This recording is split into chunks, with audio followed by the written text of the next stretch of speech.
Now, he has the brass neck to call himself a vampire, though you never see him near anyone's neck. He makes do with the blood of sheep, apparently. Fans of Buffy the Vampire Slayer will instantly know we're talking about the vampire with a conscience, Angel. Instead of her being bitten, he's smitten. In fact, Angel's a bit of a heartthrob, which may explain why fans of American actor David Boreanaz will pay a fair whack to see him in person. But as Nikki discovered, fans at Angel's big British convention have been making some grave allegations. There's no doubt that vampires have shot up the popularity stakes in the last few years. They're now enjoying a whole new lease of death. No longer in white tie and tails, they stalk the realms of the undead in black leather and biker gear. Some even have their own TV series. There is no vampire more popular than Angel. A spin-off from Buffy the Vampire Slayer, Angel is a dark, complex character with brooding good looks. And with those deadly charms, it's no wonder the ladies are falling at his feet. Or could it be the fact that he's sucking all the blood out of them? Last month, David Boreanaz, the actor who plays Angel, came to the UK for the David Boreanaz European Event 2003. Organised by CelebEvents, around 6,000 fans of Angel were able to meet, mingle and be entertained by the stars of the show in the comfort of the Brighton Centre. Entrance tickets cost from £49 to £79. One fan who paid top dollar to get close to Angel was Deborah Longman from Neath. I saw the advert for the event on the television, so I got straight on the phone to my sister and we booked the tickets straight away. He's a gorgeous man, as I think most women will agree with, and I was just looking forward to the opportunity to seeing him and the other characters in the flesh. Another fan who wanted to get her teeth into Angel's flesh was Kelly Dickens from Oldbury. He's just so gorgeous. I love the show, I love the storylines, and I love everything about him. Donna Brown from Essex bought tickets for herself and her daughter. My daughter, who's 12 this year, is a huge Buffy and Angel fan. She absolutely adores David.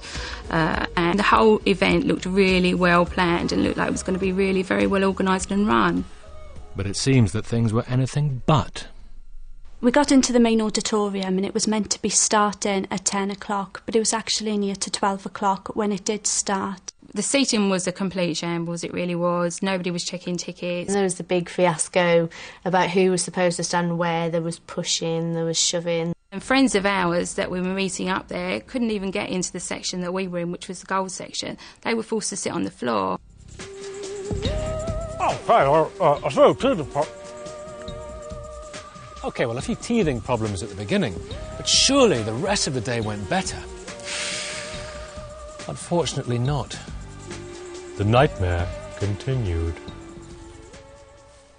Other things throughout the itinerary during the day either didn't happen or happened to much shorter timescales than were advertised. We were promised a casino and it didn't happen. We were promised a fancy dress competition and it didn't happen. There was an auction for David's coat that apparently he was going to be signing. That didn't happen. There was meant to be things like competitions, like draws and things like that didn't happen. There was also supposed to be a karaoke, I think, for an hour, which ended up being for most of the day. And if the karaoke wasn't on, then it was just an empty stage. So that's when I decided, well, if I'm not happy and other people aren't happy and they're not prepared to listen to our complaints, I started getting a list of other people with their names, telephone numbers and what tickets they bought, and I managed to collect well over 100 names.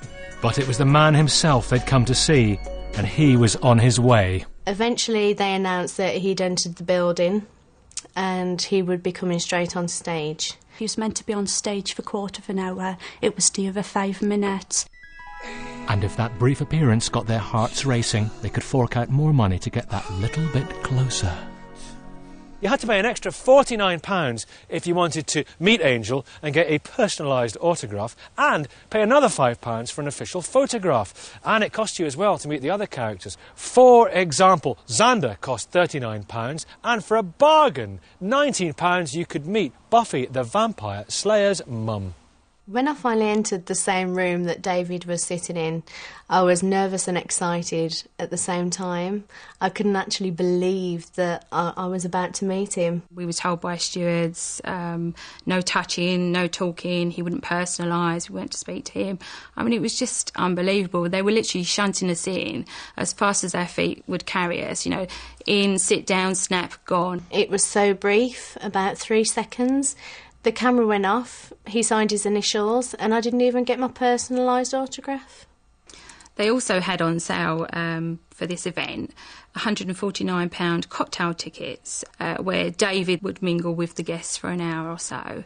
When we arrived there, through sheer luck, because there were no announcements being made, the supporting cast were leaving because they'd already been there for 10 minutes. David had arrived but was only there for about 5 minutes and then left. Donna Brown ended up spending a blood-curdling £646 for that day, before hotel costs and travelling expenses. I feel that the way it was explained to me by CelebEvents on the telephone in January wasn't at all what actually happened in reality. The event probably cost us around £400, and so we both feel thoroughly disappointed as a result of that. We just got nothing, we really didn't, and all I have to show for it is a very disappointed 11-year-old. The thing about making an appointment with the undead is that they can bleed you dry. CelebEvents say they're not in the business of ripping people off. They're in business to bring over Hollywood stars to Britain. And despite the problems, they say the Angel event was a great success. They do admit there were seating problems, and they admit the stewards were in fact fans who volunteered for the job. They'll now consider reviewing those ticketing and stewarding arrangements.